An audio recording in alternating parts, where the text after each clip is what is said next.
En esta lección vamos a ver aplicaciones de computación cuántica. La primera es el algoritmo de Deutsch, que es un científico de la Universidad de Oxford que lo propuso en la década del 80. El problema a resolver es determinar si la función contenida en una caja negra es o no reversible, colocando una entrada x y midiendo la salida f de x. Recordemos lo ya visto en un video anterior, que los operadores posibles de un bit en computación clásica son identidad, negación, forzar 0 y forzar 1. Si hacemos la verificación, colocamos por ejemplo la entrada en 0, supongamos que la salida es 0. Por lo tanto, la función puede ser identidad o forzar 0. O sea que no es suficiente con una operación. Debemos hacer una segunda, ingresando por ejemplo un 1. Y entonces la salida nos dirá si la función es o no reversible. Necesitamos por lo tanto dos operaciones para determinar la respuesta. Con el algoritmo de Deutsch en computación cuántica es suficiente realizar una sola operación. La imagen muestra el circuito a instrumentar que tiene como entradas dos qubits, uno en 0 y el otro en 1. Se aplica a ambos el operador Hadamard, con lo cual se crean estados de superposición y ambos qubits ingresan a la caja negra. El resultado se obtiene sobre la línea del qubit de entrada en 0, aplicando nuevamente el operador de Hadamard.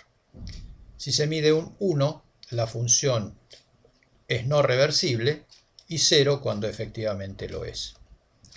No vamos a hacer la demostración matemática, que no es difícil, pero sí algo tediosa. Como conclusión vemos que con este algoritmo, para algunos problemas, se puede reducir exponencialmente la cantidad de operaciones. Nos preguntamos entonces dónde está la trampa. En realidad la respuesta está en los qubits en superposición.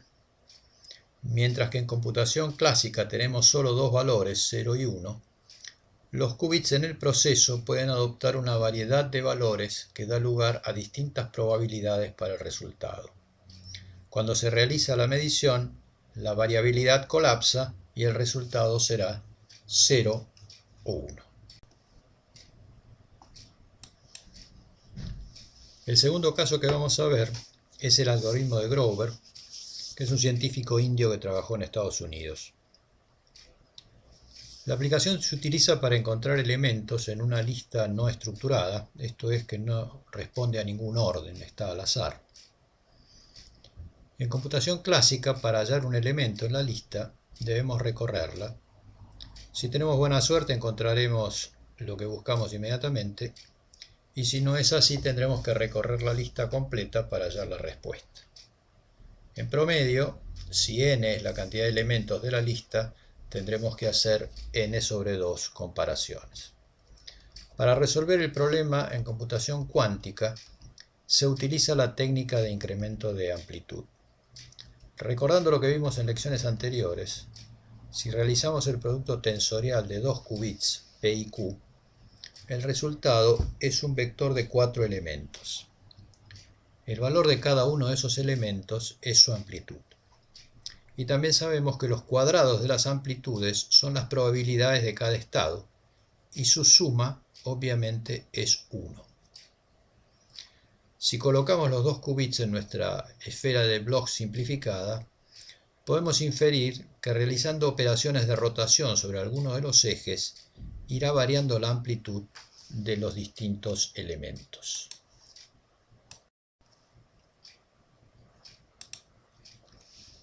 Vamos a plantear el caso de una lista sencilla de 4 elementos, 0, 0, 0, 1, 1, 0 y 1, 1, resultado de las combinaciones de dos qubits.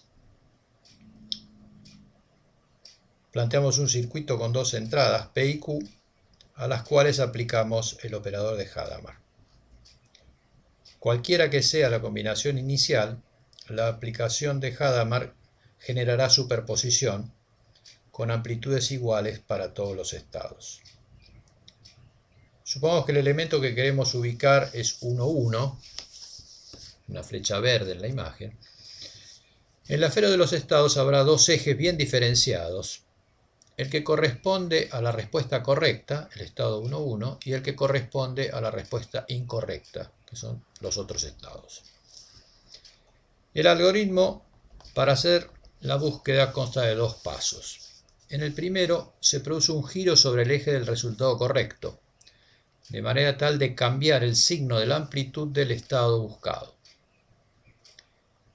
El segundo paso realiza un giro sobre el eje del resultado incorrecto, con lo cual la amplitud del estado buscado cambia nuevamente de signo e incrementa su amplitud respecto de los otros estados.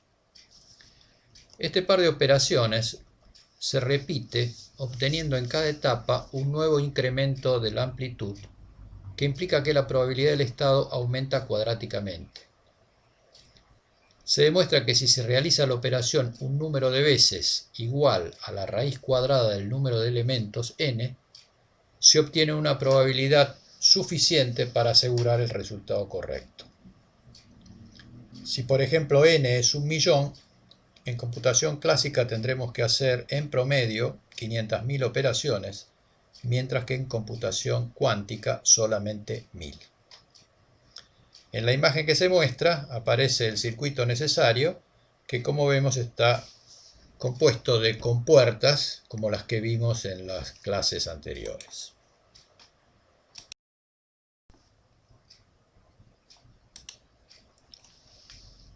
El algoritmo de Shor es debido al matemático de ese nombre, profesor en el Instituto Tecnológico de Massachusetts. Su aparición en la década del 90 provocó bastante conmoción en el ámbito de la seguridad en la transmisión de datos que usan técnicas de encriptación. Una de las fórmulas más usadas era utilizar como módulo para encriptar un número n compuesto de una cantidad de cifras d, obtenido como producto de dos números primos, P1 y P2.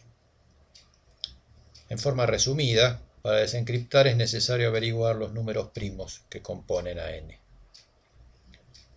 Obtener los mismos a partir de un programa de factorización optimizado significa en computación clásica una cantidad de operaciones que es exponencial con la raíz cúbica de la cantidad de cifras del número, la cantidad d. El gráfico que se muestra tiene en el eje de abscisas la cantidad de cifras del número n en escala lineal, mientras que el eje de ordenadas exhibe en escala logarítmica la cantidad de operaciones necesarias para realizar la factorización. Como se ve, la curva en color rojo muestra la situación para computación clásica, siendo el récord actual, según datos de IBM, de números de alrededor de 230 dígitos, para lo cual se realizaron 10 a la 25 operaciones, que es una cifra realmente astronómica. En comparación, la curva azul muestra el cálculo teórico para una de las implementaciones del algoritmo de Shor, que converge en un valor que es proporcional a d al cubo. Como se ve, la diferencia es muy impresionante. Bueno, pero para tranquilidad de todos, a la fecha, con el algoritmo de Shor, solo se han factorizado números pequeños.